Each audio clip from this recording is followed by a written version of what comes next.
ఈరోజు మేము China grass చేస్తున్నాము.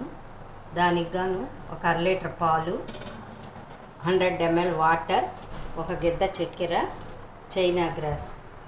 ముందుగా 100 ml వాటర్ని పాలల్లో కలుపుకోవాలి. దాంట్లో ఇలాగే చైనా గ్రాస్ని చిన్న చిన్న ముక్కలుగా చేసి వాటిని పాలల్లో కలుపుకోవాలి. చక్కెరను కూడా పాలల్లో కలుపుకొని కలబెట్టేసేసి కలబెట్టేసుకోవాలి. పొయ్యి మీద పెట్టాలి.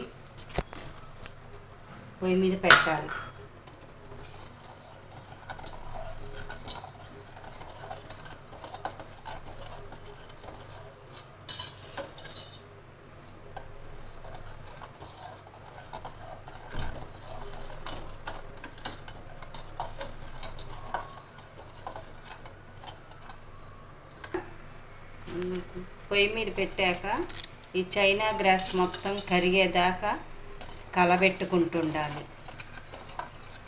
ఇది మొత్తం కరిగిపోయాక ఒక ప్లేట్లోకి పోసుకోవాలి. ఈ చైనా గ్రాస్ మొత్తం కరిగిపోవాలి.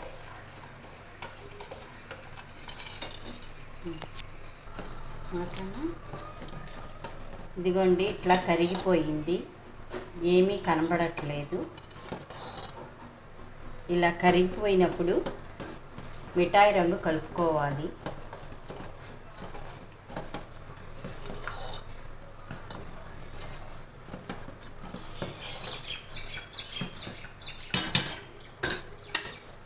తర్వాత వీటిని ఒక ప్లేట్లోకి పోసుకోవాలి.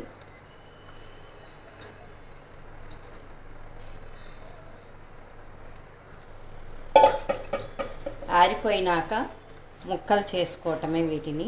ఇంతే చైనా గ్రాస్ చేయటం.